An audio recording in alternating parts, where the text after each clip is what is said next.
નમસ્કાર દર્શક મિત્રો, આપણે નિહાળીશું સિટી લાઈન ન્યૂઝ ચેનલમાં આજના મુખ્ય સમાચારો. રાજ્ય કક્ષાનો લશ્કરી ભરતી મેળાનો પ્રારંભ. ઉચ્ચ શિક્ષણમાં માનવી મૂલ્યો વિશે રાષ્ટ્રીય પ્રહરી સંવાદ. વિજય કાબરા બનાવશે હિન્દી ફિલ્મ કુછ રિશ્તે અનજાને સે. ટાઈપ 1 ડાયાબિટીસ ધરાવતી 20 વર્ષની ભારતીય મહિલાઓ જીત મેળવી. અક્ષય કુમાર અને પ્રભુદેવા સાથે અર્ધ અંતિમ માટે ડાન્સ પ્લસ હેડ. રાજ્ય કક્ષાનો લશ્કરી ભરતી મેળાનો પ્રારંભ. મહેસાણામાં રાજ્ય કક્ષાનો લશ્કરી ભરતી મેળો તારીખ 29મી સપ્ટેમ્બર 2015 થી તારીખ 15મી ઓક્ટોબર દરમિયાન યોજાનાર છે. આ ભરતી મેળામાં માહિતી બ્રિગેડિયર શ્રી દિનેશ શ્રીવાસ્તવ મહારાષ્ટ્ર, ગુજરાત અને ગોવા વિસ્તારના ભારતીય હેડે આપી હતી. બ્રિગેડિયર શ્રી દિનેશ શ્રીવાસ્તવે જણાવ્યું હતું કે સૌ પ્રથમવાર ભરતી પ્રક્રિયાનું ઓનલાઈન રજીસ્ટ્રેશન કરાયું છે. આ ભરતીમાં 41,000 ઉમેદવારોનું રજીસ્ટ્રેશન થયું છે. જે ઉમેદવારોનું રજીસ્ટ્રેશન થઈ શક્યું નથી તેવા તમામ ઉમેદવારો ભરતીના સ્થળે ઓન ધી સ્પોટ રજીસ્ટ્રેશન કરાવી શકશે. દેશની રક્ષા માટે દેશને ગૌરવશાળી ઉમેદવારો મળી શકે તે માટે બ્રિગેડિયરે પારદર્શક ભરતી પ્રક્રિયાની હિમાયત કરી હતી. ઉમેદવારો અને વાલીઓએ દલાલોથી પણ ચેતી તેમને ખુલ્લા પાડવા માટે પણ જણાવ્યું હતું. બ્રિગેડિયરે વધુમાં જણાવ્યું હતું કે હવે તમામ પ્રકારની લશ્કરી ભરતી મેળાની પ્રક્રિયા ઓનલાઈન થનાર છે. જે સૌ પ્રથમ ઓનલાઈન રજીસ્ટ્રેશન, ત્યારબાદ ઓનલાઈન પરીક્ષા અને ત્યારબાદ શારીરિક પરીક્ષણ કરવામાં આવનાર છે. તેમણે વધુમાં ઉમેર્યું હતું કે ગુજરાતના તેની દેશભક્તિ કારણે જાણીતું છે, પરંતુ રાજ્યના ઉમેદવારોએ શારીરિક અને માનસિક રીતે સજ્જ રહેવા પણ અનુરોધ કર્યો હતો. આ ઉપરાંત તમાકુ, ગુટખા સહિત કેફી દ્રવ્યોથી દૂર રહેવા પણ જણાવ્યું હતું.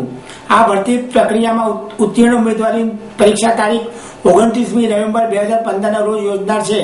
ભરતી પ્રક્રિયામાં વધુ સુદૃઢ બનાવવા માટે આગામી ભરતીમાં વધુ સારી સેવાઓ ઉમેદવારોને આપી શકાય તેવા પ્રયત્નો આર્મી ભરતી પ્રક્રિયા દ્વારા કરવામાં આવનાર છે.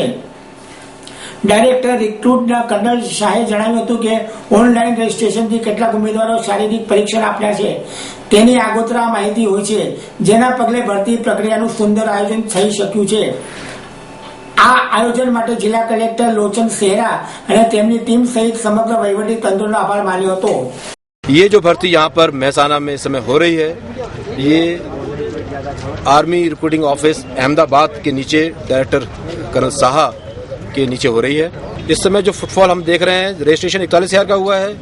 आज दूसरा दिन है भर्ती का और अभी तक तकरीबन 3,580 लोग आ जाए हैं और कल तकरीबन 1,100 लड़के आए थे, जिसमें से कि अभी तकरीबन 650 बच्चे सेलेक्ट किए गए हैं, जो कि जिनका कि मेडिकल होगा. मेडिकल में कितने पास होते हैं उसको देखना है और उसके बाद जब वो मेडिकल पास कर लेंगे इन बच्चों को एडमिट कार्ड दिया जाएगा एंट्रेंस एग्जाम के लिए. ઉચ્ચ શિક્ષણમાં માનવી મૂલ્યો વિષયક રાષ્ટ્રીય પરિસંવાદ. ગુજરાત ટેકનોલોજીકલ યુનિવર્સિટીના સહયોગથી રાજકોટની આત્મી કોલેજ ખાતે એક દિવસીય રાષ્ટ્રીય પરિસંવાદનું આયોજન થયું હતું. ઉચ્ચ શિક્ષણમાં માનવી મૂલ્યોના વિષય ઉપર આ પરિસંવાદમાં અધ્યક્ષીય પ્રવચન આપતા રાજ્યપાલ શ્રી કોહલીએ મહાત્મા ગાંધી, ભગવાન બુદ્ધ, સંત તુલસીદાસજી વગેરે દ્રષ્ટાંતો ટાંકીને માનવી મૂલ્યોનું વિશાળતા સમજાવી હતી અને તેના અમલ માટે પદ્ધતિ અને અનિવાર્યતા સ્પષ્ટ કરી હતી. આત્મી ગ્રુપના છાત્રોએ તૈયાર કરેલ મોબાઈલ એપ્લિકેશનથી રાજ્યપાલ શ્રી કોહલીએ પરિસંવાદ દીપ પ્રાગટ્યથી ખુલ્લો મૂકવામાં આવ્યો હતો. સ્વામી ત્યાગ વલ્લભદાસજીએ સ્વાગત પ્રવચન કરી પરિસંવાદની વિભાવના સ્પષ્ટ કરી હતી. આઈટીઆઈ દિલ્હીના પ્રોફેસર આર ગૌર, પંજાબ ટેકનિકલ યુનિવર્સિટીના પ્રોફેસર રજની અરોરા તથા રાજુ અસ્થાનાએ સાંપ્રત સમયમાં ઉચ્ચ શિક્ષણમાં માનવી મૂલ્યોનું સંવર્ધન તથા તે માટે જરૂરી વાતાવરણ કઈ રીતે સર્જાય તે વિશે માર્ગદર્શન પૂરું પાડ્યું હતું.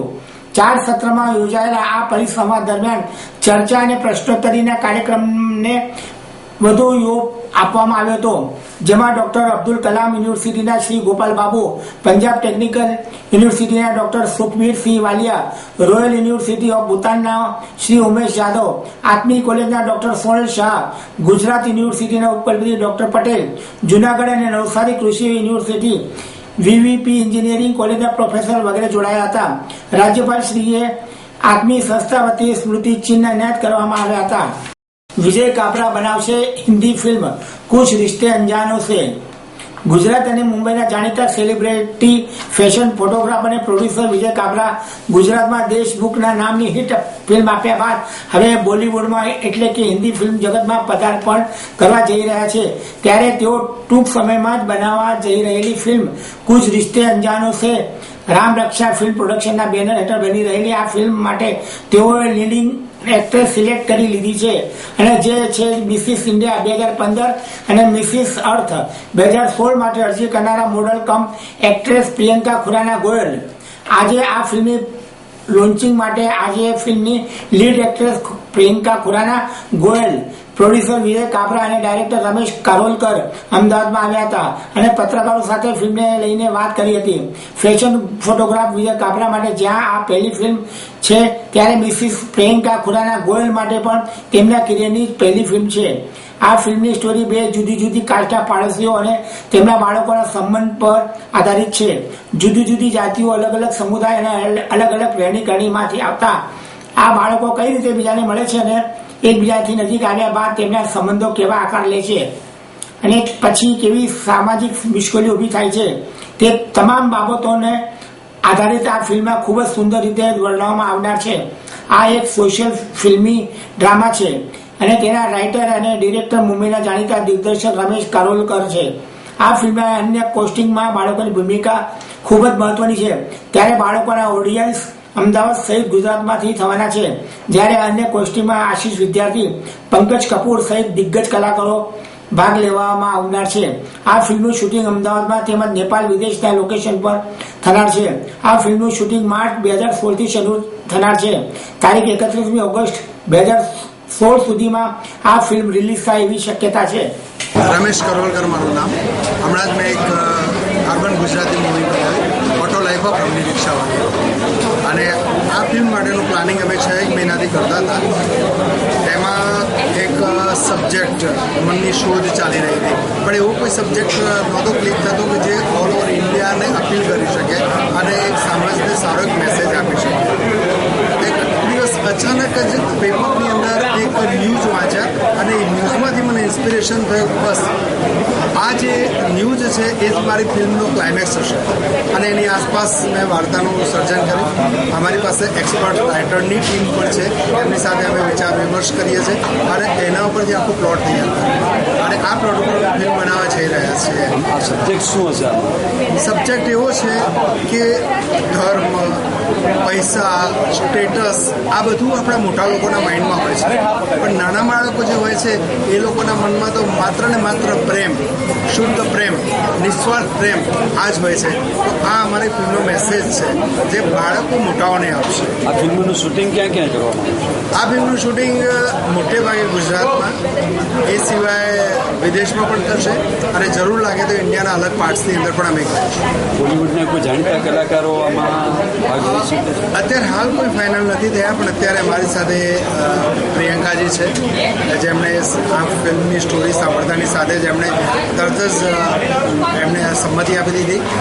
એ સિવાય અમે સંપર્ક કરી રહ્યા છે આશીષ વિદ્યાર્થીનો, પંકજ કપૂરનો, એ સિવાય બીજા પણ લોકો. हमारी फिल्म जो है वो सोशल इश्यूज को टच करती है. वो फिल्म बताती है कि किस तरह से जब बच्चे पैदा होते हैं so they know the language of love, but how जैसे जैसे हम बड़े होते जाते हैं हम वो भूलते जाते हैं और अपने दिमाग में आर्टिफिशियल बैरियर्स क्रिएट करते जाते हैं. वो फिल्म उन सब लोगों को मैसेज देगी कि जिस तरह से भगवान ने हमें बनाया था क्या हम उस फॉर्म को खोते जा रहे हैं. अच्छा, कुछ आपने कुछ मेकिंग इंडिया और डिजिटल इंडिया के बारे में बताया, तो क्या राय है आपके बारे में डिजिटल इंडिया और मेकिंग इंडिया के बारे में? मेकिंग इंडिया के बारे में मेरी राय बहुत पॉजिटिव है, बिकॉज आई फील कि जैसे जिस तरह से लाइक हम पिछले 10-20 साल को ना देखें, अगर हम पिछले 1000 साल पहले जाए, जैसे सर ने बताया कि भारत को सोने की चिड़िया बोला जाता था, उस टाइम हम कितना सारा like so the economy was doing so well. And I think today also हमारे जिस तरह से हम डेमोग्राफिकली प्लेस्ड हैं, हमारी पॉपुलेशन जो 25 के नीचे जितनी ज्यादा है, so we are one of the countries जिसको पूरी दुनिया देखती है. और अगर उस रिसोर्स को, उस यूथ को आप तरीके से यूज कीजिए, उसको आप सही एम्प्लॉयमेंट अपॉर्चुनिटीज दीजिए, तो definitely India could again come back and become the golden bird. Modi साहब के ટાઈપ 1 ડાયાબિટીસ ધરાવતી 20 વર્ષની ભારતીય મહિલાઓ જીત મેળવી. ટાઈપ 1 ડાયાબિટીસ ધરાવતી 20 વર્ષની ભારતીય મહિલાઓ ગ્રીસના ક્રેટેમાં વ્હાઇટ માઉન્ટેન્સ પર જીત મેળવી હતી. સનોફી ઇન્ડિયા લિમિટેડ અને નામાંકિત ડાયાબિટીલોજિસ્ટ અને એન્ડોક્રિનોલોજિસ્ટ ડોક્ટર બન્સી સાબુ આજે આપણને મંત્રી પંચાલની પ્રેરણાત્મક વાત જણાવે છે કે અમદાવાદની એક યુવા મહિલા જેને ટાઈપ 1 ડાયાબિટીસ છે, મૈત્રીએ હાલમાં જ type 1 diabetes youth challenge white maintenance ક્રેટે પૂરી કરી છે, જે સનોફી ડાયાબિટીસ દ્વારા સ્વીટ અને ફિલ્મ વર્લ્ડ ડાયાબિટીસ ટૂર સાથે ભાગીદારમાં સ્થાપવામાં આવી છે. સનોફી દ્વારા ટાઈપ 1 ડાયાબિટીસ ચેલેન્જને 2013માં વર્લ્ડ ડાયાબિટીસ ટૂર સાથે ભાગીદારીમાં શરૂ કરવામાં આવ્યું હતું, જેનો હેતુ ટાઈપ 1 ડાયાબિટીસ ધરાવતા લોકોમાં તેની જાગૃતિ વધારવાની અને તેમની નવી આશાઓ આપવાની તથા ડાયાબિટીસના મેનેજમેન્ટ સાથે વધુ સારું કઈ રીતે જીવી શકાય છે તે સમજાવવાનો હતો. T8D ચેલેન્જના પ્રથમ અને બીજી આવૃત્તિમાં આંતરરાષ્ટ્રીય ટીમ સફળતાપૂર્વક કિલીમાંજરા અને માચુ પિચ્ચુ પર્વત ચડ્યા હતા. ત્રીજી આવૃત્તિ માટે ટાઈપ 1 ડાયાબિટીસ ધરાવતા યુવા ઉંમરની મૈત્રી પંચોલી આ પ્રસંગે સનોફી ઇન્ડિયાના ફાર્માસ્યુટિકલ ઓપરેશનના દેશના હેડ અને જનરલ મેનેજર એન રાજારામે જણાવે છે કે ટાઈપ 1 ડાયાબિટીસ યુથ ચેલેન્જને સનોફી દ્વારા સ્વીટ અને વર્લ્ડ ડાયાબિટીસ મૈત્રીના ડોક્ટર બન્સો સાબુ ડાયાબેટોલોજીસ્ટ અને એન્ડોક્રિનોલોજીસ્ટ અને અમદાવાદ ડાયાકેનના સ્થાપક કહે છે. સનોફી દ્વારા સ્વીટ અને વર્લ્ડ ડાયાબિટીસ ટૂરની ભાગીદારીમાં યોજવામાં આવેલી ટાઈપ 1 ડાયાબિટીસ યુથ ચેલેન્જ પૂરી કરવા અને આ મૈત્રી માટે મોટી સિદ્ધિ છે અને હું ખૂબ જ ખુશ છું કે તે સફળતાપૂર્વક આ સ્તરે પહોંચી શકે છે.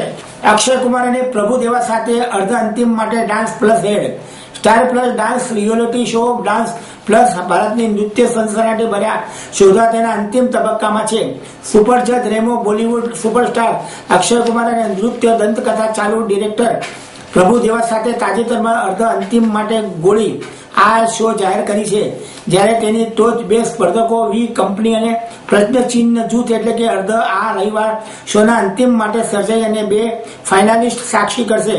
અંતિમ તેમણે આ શો પર પ્રતિભા સાથે હતી કારણ કે તેની આગામી ફિલ્મ પ્રમોટ કરવા માટે થોડા સમયથી બ્લાઇન્ડ છે અને અહીં જે ભારતીય માઇકલ જેક્સન પ્રભુદેવા વાસ્તવમાં સમગ્ર સમય માટે રોકાયા હતા. શો પર સ્પર્ધકોની સિનર્જીનો લાંબા સમય સુધી તે સારી રીતે ન હતી, છતાં પણ રહેવાની block beast film Akshay Kumar રાજા ખેંચવાનું પૂરતું હતી. પોપિન ટીકો એક મહાન ચાહક છે જે પ્રભુદેવા તેને જીવન પ્રદર્શન જોવા માટે ઉત્સાહિત હતી. હોપ શો પર સ્વેગર્સ હિપ ઉર્ફે 13.13 જૂથ પ્રભુદેવા એક ચાહક જોવા મળે છે. પોતાની રહેણી કરણી દ્રશ્યો કરવા માટે જાણીતા અક્ષય કુમાર કેટલી રસપ્રદ ડાન્સ સ્ટુડન્ટ પ્રદર્શન કરવા હાર્દિક સાથે હાથ મિલાવ્યો હતો. પછી તેણે તેઓના પગલાઓ પણ નૃત્ય કરી હતી. જ્યારે તેની ફિલ્મ પ્રોત્સાહન સાથે પ્રભુદેવા કેપ્ટન ધર્મેશ અને શક્તિ સાથે તેના નિર્દેશન દિવસ રહેતા રહ્યા છે. છોડતા પહેલા અક્ષય કુમાર અને પ્રભુદેવા બંને સમગ્ર વિશ્વમાં આવા જબરદસ્ત અને અસાધારણ પ્રતિભા મળી કર્યા હતા. રેમો અભિનંદન આપ્યા હતા. બંને શો એક સ્પર્ધક દર્શકોની કબૂલાત સંપૂર્ણ ઉત્સાહ અને ઉત્તેજન સાથે અંતિમ પ્રતીક્ષામાં છે. આપ નિહાળતા રહો સિટી લાઈવ ન્યૂઝ ચેનલ. આ હતા આજના મુખ્ય સમાચારો.